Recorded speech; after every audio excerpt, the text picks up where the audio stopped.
दिनेश खबरको साथमा कैलाली अस्पताल, निसर्ग हस्पिटल, एसपीए कलेज, माया मेट्रो हस्पिटल, सुदूर फूड्स इन्डस्ट्रिज, किसान ट्रेडिङ कन्सन प्राइभेट लिमिटेड र सारथी अस्पताल।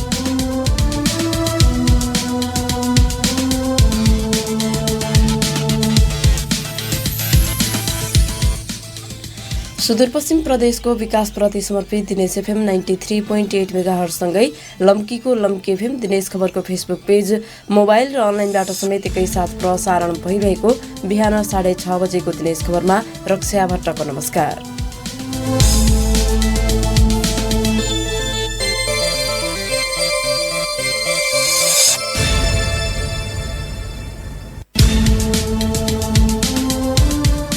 सुरुमा प्रसारणका प्रमुख खबरहरू। सडक सुरक्षाका पूर्वाधार बिना मोहना पुल उत्तरिया 6 लेन सडकमा राखिएका डिभाइडर दुर्घटनाको कारक बन्दै डिभाइडरकै कारण अव्यवस्थित सवारी पार्किङ झनै बढ्यो। सेती प्रादेशिक अस्पतालमा शल्यक्रियाका लागि पालो कुर्नुपर्ने बाध्यता कायमै, जनशक्ति र उपकरणको अभावसँगै शल्यक्रिया कक्षको क्षमता समेत विस्तार हुन सकेन। स्थानीय तह र निर्माण व्यवसायी बीचको विवादका कारण महाकाली नदीबाट उत्खनन रोकियो। नदीजन्य पदार्थको अभाव हुँदा कञ्चनपुरका विकास निर्माण प्रभावित। वर्षौंसम्म विदेशमा पसिना बगाएर सुदूरपश्चिम फर्केका युवाहरू स्वदेशमै रोजगारी सिर्जना गर्न सफल। 3 तहका सरकारबाट कुनै पनि सहयोग प्राप्त नभएको गुनासो। र धनगढीमा प्रेमीसँग मिलेर श्रीमानको हत्या गरेको आरोपमा 2 जना पक्राउ। कैलालीमा 3 जना सवार मोटरसाइकल दुर्घटना हुँदा 2 जनाको मृत्यु। धनगढीमा प्रेमीसँग मिलेर श्रीमानको हत्या गरेको आरोपमा 2 जना पक्राउ परेका छन्। धनगढी उपमहानगरपालिका वडा नम्बर 7 बेलीका 25 वर्षीय रमेश चौधरीको हत्या गरेको आरोपमा प्रहरीले मृतककी श्रीमती अमृता र उनका प्रेमी विष्णु चौधरीलाई पक्राउ गरी सार्वजनिक गरेको हो।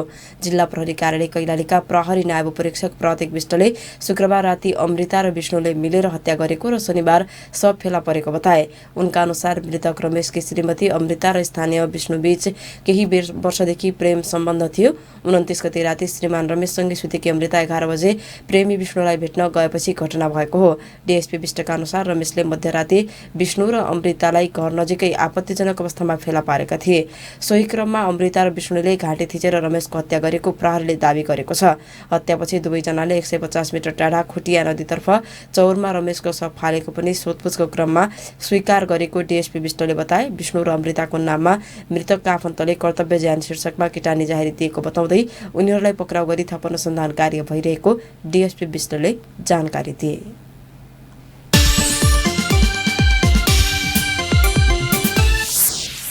कैलालीमा मोटरसाइकल दुर्घटना हुँदा 2 जनाको मृत्यु भएको छ। जिल्लाको टिकापुर नगरपालिका वडा नम्बर 2 विकास टोलमा 106 प 1931 नम्बरको मोटरसाइकल दुर्घटना हुँदा 2 जनाको मृत्यु भएको हो। दुर्घटनामा मोटरसाइकल चालक टिकापुर नगरपालिका वडा नम्बर 1 का 18 वर्षीय सुन्दर मगर र पछाडि सवार सोही ठाउँका 18 वर्षीय केशव मगरको मृत्यु भएको प्रदेश ट्राफिक प्रहरी कार्यालय उत्तरियाले जनाएको छ। यस्तै मोटरसाइकलमै सवार सोही ठाउँका 19 वर्षीय आशिष मगर घाइते भएका छन्। तीनैजनालाई टिकापुर अस्पतालमा सामान्य उपचारपछि कोहलपुर मेडिकल कलेज रेफर गरिएको र 2 जनाको उपचारका क्रममा मृत्यु भएको प्रहरीले जनाएको छ। घाइते आशिषको उपचार भइरहेको छ। उनको अवस्था सामान्य रहेको बताइएको छ। मोटरसाइकल अनियन्त्रित भई दुर्घटना भएको प्रहरीले जनाएको छ। यस्तै धनगढीमा जीपले मोटरसाइकललाई ठक्कर दिँदा 3 जना घाइते भएका छन्। 6 लेन सडक अन्तर्गत धनगढी उपमहानगरपालिका स्थित राजपुर चोकमा बा 1362 नम्बरको जीपले लु 76 प 829 नम्बरको मोटरसाइकललाई ठक्कर दिएको हो। सो क्रममा मोटरसाइकल चालक धनगढी उपमहानगरपालिका वडा नम्बर 6 का 36 वर्षीय तीर्थ फुलारा, मोटरसाइकलमा सवार 70 वर्षीय शारदा फुलारा र हिरादेवी शर्मा घाइते भएका छन्।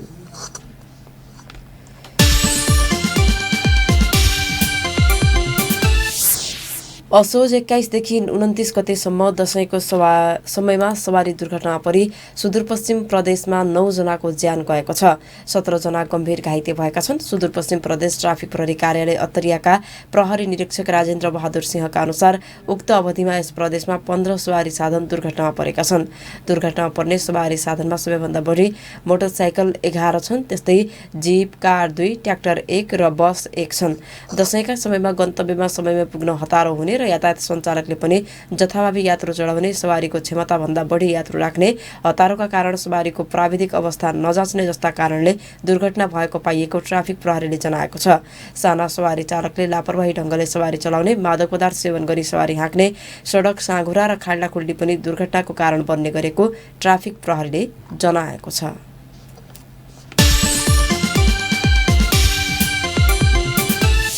कैलालीको मोहना पुल अत्तरिया 6 लेन सडकमा राखिएका डिभाइडरका कारण दुर्घटनाको जोखिम बढेको छ। सवारी चालकलाई झुक्क्याउने गरी सडकमै राखिएका डिभाइडरका कारण दुर्घटनाको जोखिम झनै बढेको छ भने 6 लेन सडक समेत साँघुरो देखिएको छ। साना तथा हलुका सवारी साधन सञ्चालनका लागि डिभाइडरले छुट्याएको लेनमा मालवाहक र सार्वजनिक सवारी साधन पार्किङ गर्ने स्थल बन्न थालेको छ। डिभाइडरले दुर्घटनालाई निम्त्याउने काम मात्र गरेको ट्राफिक प्रहरीको समेत तर्क छ। सहकर्मी वीरेन्द्र भट्टको रिपोर्ट। 2078 असोज 23 गते धनगढी अत्तरिया 6 लेन सडकमा राखिएको डिभाइडरमा मोटरसाइकल ठोकिएर हसनपुरका 26 वर्षीय दिनेश सिंहको मृत्यु भयो। तर 6 लेन सडकमा डिभाइडर थप्ने काम यति बेला जारी नै छ। डिभाइडरमा रङरोगनको काम चलिरहेकै अवस्थामा सवारी चालकहरूले भने डिभाइडरकै कारण दुर्घटनाको त्रास बढेको अनुभूति गर्न थालेका छन्। सडक नै साँघुरो पार्ने गरी राखिएका डिभाइडरका कारण दुर्घटनाको त्रास बढेको अटो रिक्सा चालक प्रमोद भाट बताउँछन्। हामीलाई पनि धेरै अप्ठ्यारो, गाडीहरू पार्किङ गरिदिन्छन्, पार्किङ गरेर हामीलाई पनि अब साइड निकाल्नु समस्या भयो। गाडी त सडनली टर्न गर्नु पर्यो भने चाहिँ अब कुनै बेला देखिँदैन, त्यही बेला पनि एक्सिडेन्ट हुने धेरै। सडक सुरक्षाका लागि डिभाइडर आवश्यक रहे पनि धनगढी अत्तरिया 6 लेन सडकको हकमा भने व्यावहारिक नहुने धेरैको तर्क छ। सडक खण्डमा सुरक्षाका लागि आवश्यक जेब्रा क्रस रेखा, ट्राफिक संकेत, ट्राफिक लाइट, फुटपाथ नहुँदा डिभाइडर मात्र राखेर झन जोखिम हुने देखिएको छ। यात्रु मैत्री सडक बन्न नसकेकै कारण धनगढी अत्तरिया 6 लेन सडक खण्डमा एकपछि अर्को दुर्घटना भइरहेका छन्। सडकभरि डिभाइडर राख्नुको औचित्य नभएको बताउँछन् सुदूरपश्चिम प्रदेश ट्राफिक प्रहरी कार्यालयका प्रमुख वामदेव गौतम। काठमाडौँतिर एकचोटि फेज आउट भएको हो हैन, नरम राखियो। तर यो लेनको ठाउँमा जुन यो डिभाइडर सर्भिस लाइन सुकुनलाई राखिएको छ त्यो ठाउँमा चाहिँ घटक अब मान्छेलाई अनुशासनमा ल्याएर रोडको मार्क मात्र लाइन मात्र राख्ने हो हैन। त्यो पनि छैन भने अलि नयाँ आएको चाइनिजमा त्यो प्लास्टिकको लामो डन्डी भएको जस्तो महेन्द्रनगरमा हामीले एक ठाउँमा प्रयोगमा ल्याएको छ। त्यसमा कोही कसैले टच गरिहाल्यो भने त्यो ठक्करको कारणले त्यो नपर्छ। त्यसमा हाम्रो आफ्नो व्यवस्थित सडक पेटी, साइकल लेन, मोटरसाइकल लेन बनाउन सकिने अवस्था हुँदाहुँदै पनि धनगढी अत्तरिया 6 लेनको हकमा भने डिभाइडर राख्ने काम मात्र भएको छ। पैदल यात्रुको अधिकार अर्थात् व्यवस्थित सडक पेटीलाई व्यवस्था गरिएको छ। अव्यवस्थित रूपमा राखिएका डिभाइडर क्षेत्रमा मनलाग्दी रूपमा मालवाहक सवारी साधन पार्किङ बनाउन थालेका छन्। लेन राम्रोसँग बाडिएको छैन। लेन बनाइएका ठाउँमा पनि संकेत प्रष्ट देखिँदैन। सडक बत्ती समेत नभएका कारण दुर्घटना बढिरहेको छ। डिभाइडरको अर्थ के त? मोहना पुल अत्तरिया 6 लेन सडक आयोजना कार्यालयका इन्जिनियर लक्ष्मण बहादुर रावल यस्तो भन्छन्। बाहिरी लेनमा सार्वजनिक गाडीहरूलाई, पब्लिक भेहिकलहरूलाई दिने र हाई स्पिड भेहिकलहरू चाहिँ त्योभन्दा दुईटा लेनमा चाहिँ हाई स्पिड भेहिकल जाने गर्छ। अहिले त्यो पार्किङ नै बनाएर राखेको छ धेरै ठाउँमा। अब ट्राफिक नियम पालना भयो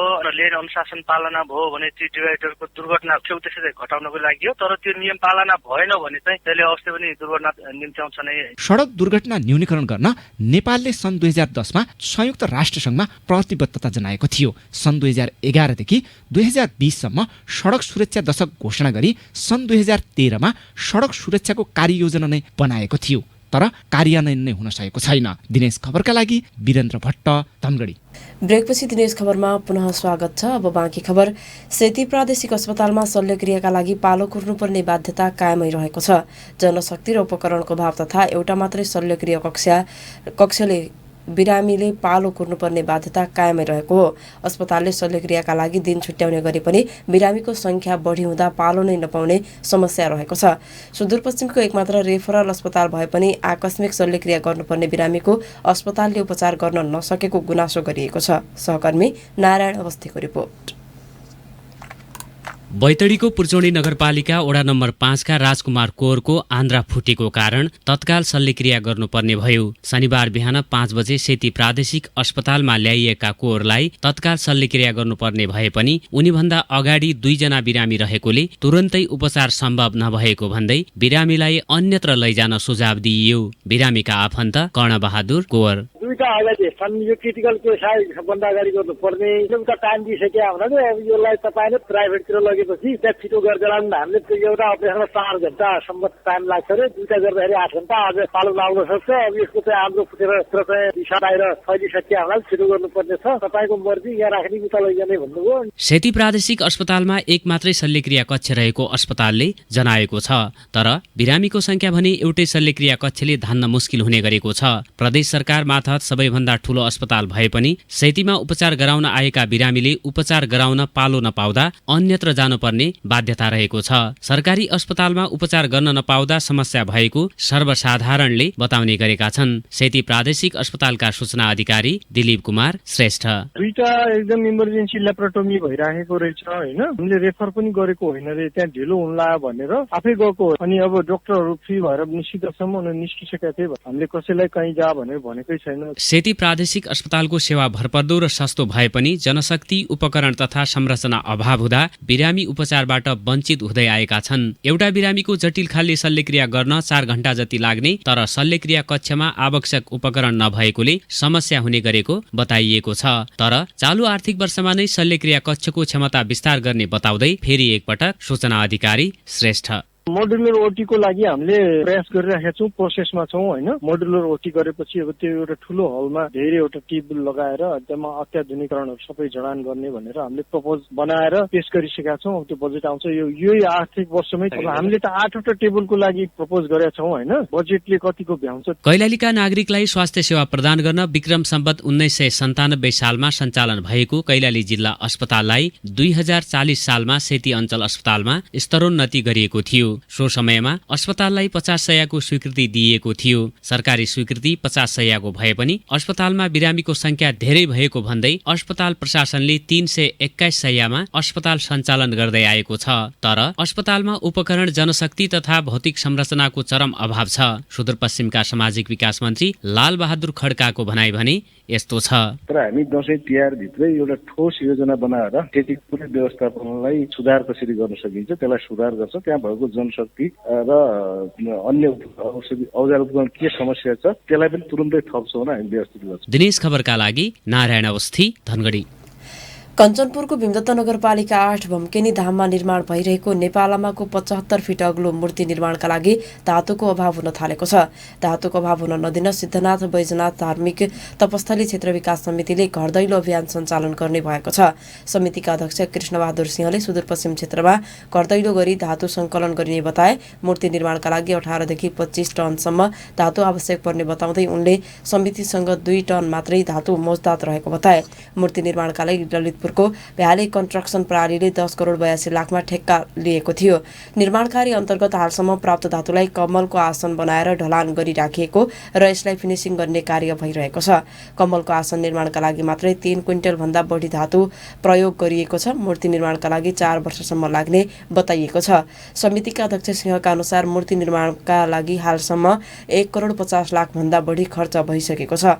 मूर्तिमा तामा, पितल, ढलोट, जिङ्क, सुन, चाँदी, काँस र फलाम गरी अष्टधातुको प्रयोग हुने निर्माण कम्पनी भ्याली कन्स्ट्रक्सनका सञ्चालक मनोहर महर्जनले जानकारी दिए।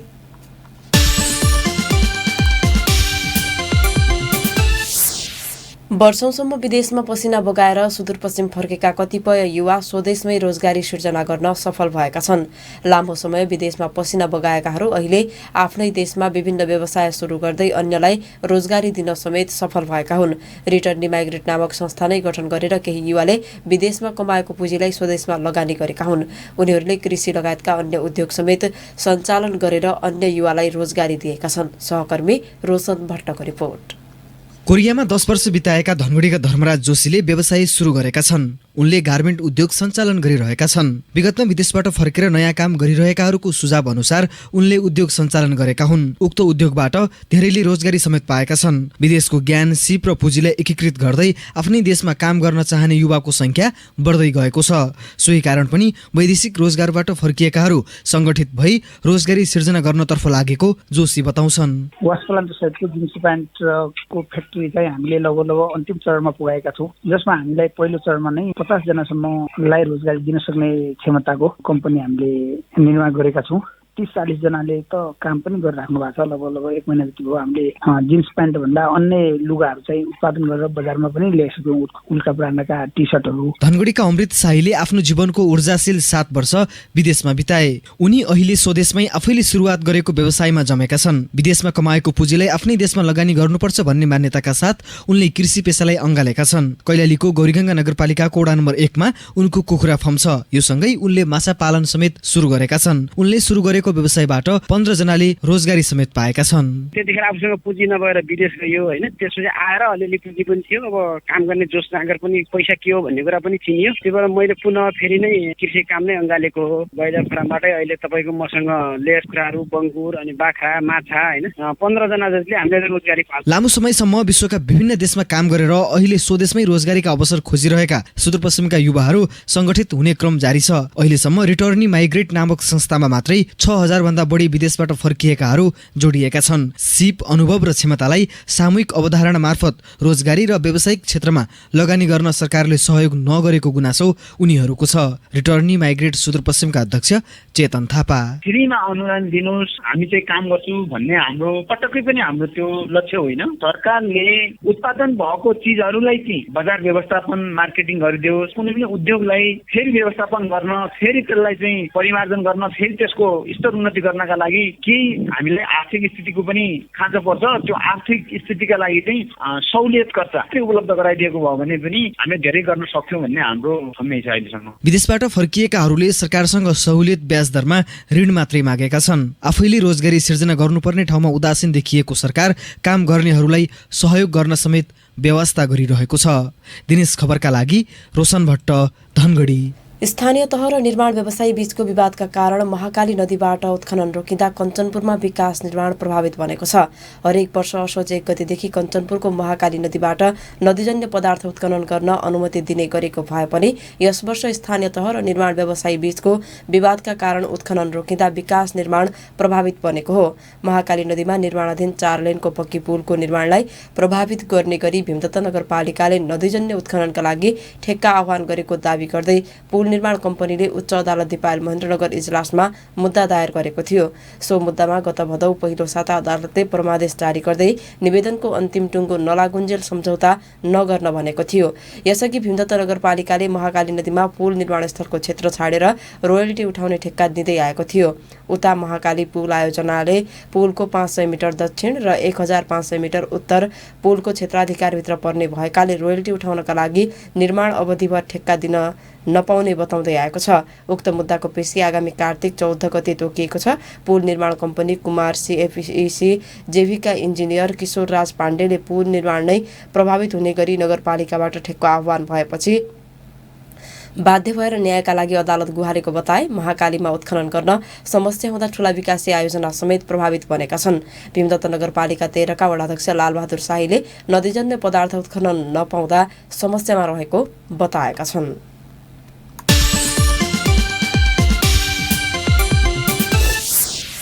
महाकाली नदी तटीय क्षेत्रका नागरिकलाई सतर्क रहन जिल्ला प्रशासन कार्यालय दार्चुलाले आग्रह गरेको छ। मौसम पूर्वानुमान महाशाखाले महाकाली नदी तटीय क्षेत्रमा पानीको सतह बढ्न गई बाढी आउन सक्ने जनाएकाले प्रशासनले सतर्क रहन आग्रह गरेको हो। भारतको आन्ध्र प्रदेश तथा ओडिसाको तटीय क्षेत्र आसपास रहेको न्यून चापीय प्रणाली र विकसित हुँदै गएको पश्चिमी वायु प्रणालीको संयुक्त प्रभावले सुदूरपश्चिममा सामान्यदेखि पूर्ण बदली भई धेरैजसो स्थानहरूमा हल्कादेखि मध्यम वर्षाको सम्भावना छ।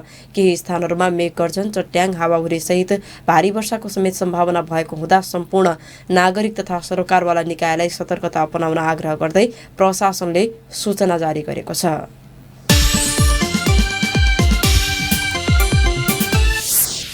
सुदूरपश्चिममा आजदेखि सरकारी कार्यालय खुल्ने भएका छन्। दशैंमा बन्द भएका सरकारी कार्यालय अन्य प्रदेशमा हिजोदेखि नै खुले पनि सुदूरपश्चिममा भने आजदेखि मात्रै खुल्ने भएका हुन्।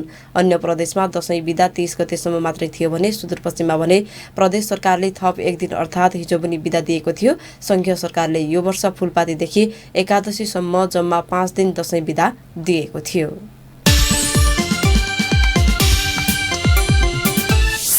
र कैलालीमा करेन्ट लागेर एकजनाको मृत्यु भएको छ। जिल्लाको लम्कीचुहा नगरपालिका 4 बस्ने जयलाल भण्डारीको छोरा 13 वर्षीय प्रकाश भण्डारीको करेन्ट लागेर मृत्यु भएको हो।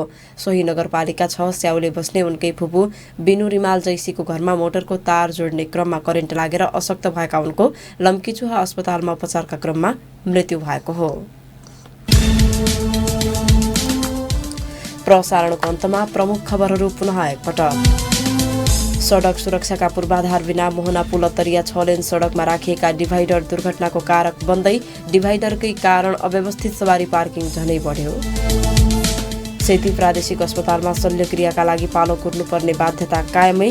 जनशक्ति र उपकरणको अभावसँगै शल्यक्रिया कक्षको क्षमता समेत विस्तार हुन सकेन।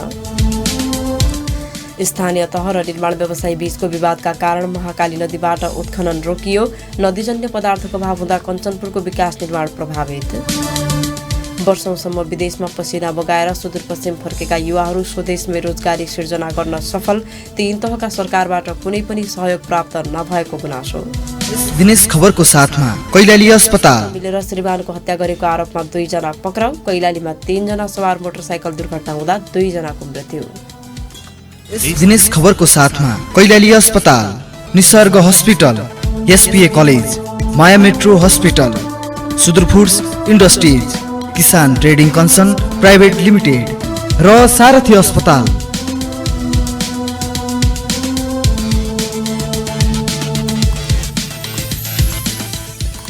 अवस्था दिनेश एफएम 93.8 मेगाहर्जसँगै लम्कीको लम्की एफएम दिनेश खबरको फेसबुक पेज, मोबाइल र अनलाइनबाट समेत एकैसाथ प्रसारण भइरहेको बिहान 6:30 बजेको दिनेश खबर सकियो। साँझ 6:30 बजे अर्को दिनेश खबर लिएर आउने नै छौँ। तपाईँ भने दिनेश एफएम सुन्दै र दिनेशखबर.com पढ्दै गर्नुहोला। अहिलेको समाचार बुलेटिनबाट रक्षा भट्ट पनि बिदा हुन्छु। नमस्कार, शुभ दिन।